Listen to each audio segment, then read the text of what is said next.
Bonjour à tous et bienvenue au JT du Coin, l'émission qui récapitule les actus crypto récentes.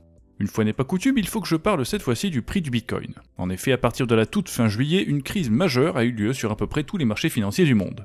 Cette panique est notamment issue des marchés japonais qui ont dévissé dans un contexte de suspicion vis-à-vis de l'avenir de l'économie américaine. Un domino en a entraîné un autre et on s'est quasiment immédiatement retrouvé avec une petite crise financière planétaire sur les bras. Sans trop de surprise, le Bitcoin s'est effondré aussi, passant ainsi de 60 000 à un peu moins de 50 000 $. Heureusement, sur les marchés traditionnels, cette crise a été au moins partiellement résorbée depuis. Et le Bitcoin est en fait revenu à son prix d'avant la chute, ce qui indique pour certains que ça pourrait sonner le début d'un marché haussier comparable à celui de 2017.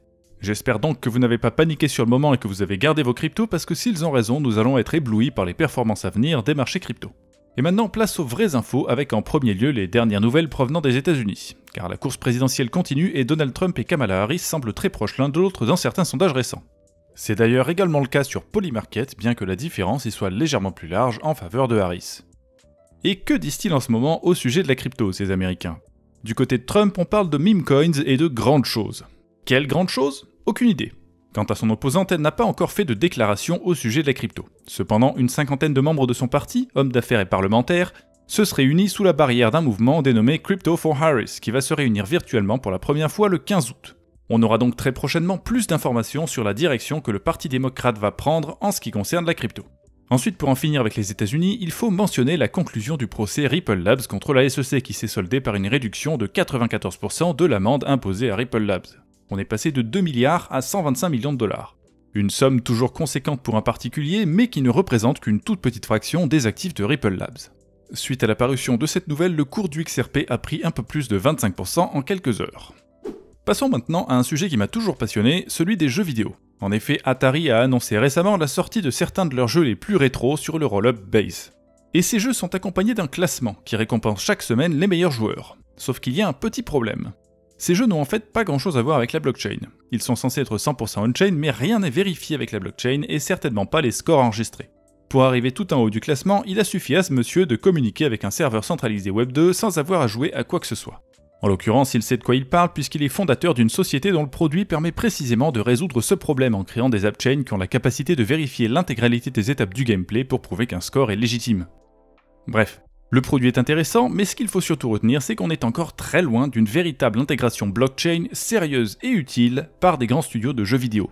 Est-ce que cet état de fait pourrait changer prochainement? On peut raisonnablement en douter, mais peut-être qu'Ubisoft s'apprête à nous prouver le contraire. En effet, ils ont récemment annoncé l'arrivée prochainement d'un jeu vidéo Captain Laserhawk, qui se situe donc dans l'univers du dessin animé éponyme où toutes les licences Ubisoft se mélangent dans un monde à la fois cyberpunk et rétro.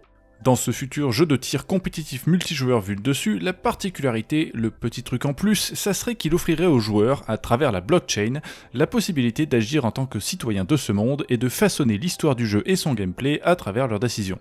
C'est un concept intéressant en théorie, mais la pratique risque fort d'être très différente. Ubisoft n'est pas exactement connu pour des jeux aux 1000 scénarios possibles. Ils savent surtout faire des mondes ouverts où le choix le plus important à faire, c'est l'ordre dans lequel on grimpe au sommet d'un tas de tours pour débloquer la carte et savoir où sont les camps de bandits à exterminer. Donc à moins qu'ils changent vraiment de recette, on risque de se retrouver avec des choix qui n'en sont pas vraiment et un jeu qui fait flop. En parlant de flop d'ailleurs, fin juillet c'est la plateforme ZKX qui a subitement fermé ses portes par manque de succès.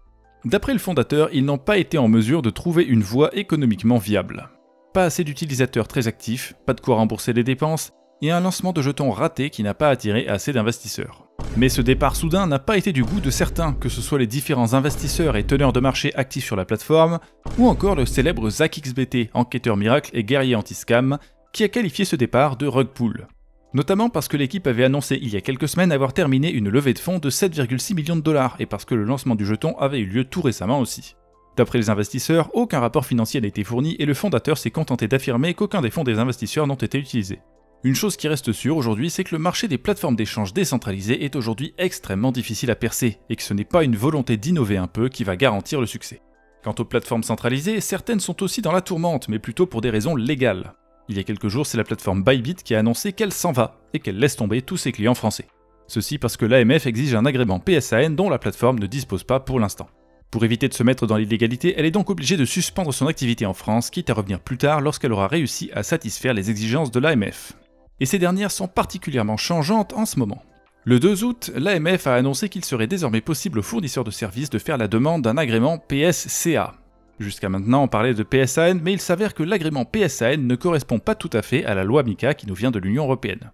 L'agrément PSCA est en quelque sorte la version eurocompatible de notre PSAN, et c'est donc le nouvel agrément que toutes les plateformes devront obligatoirement obtenir à partir de 2026 pour continuer leurs activités.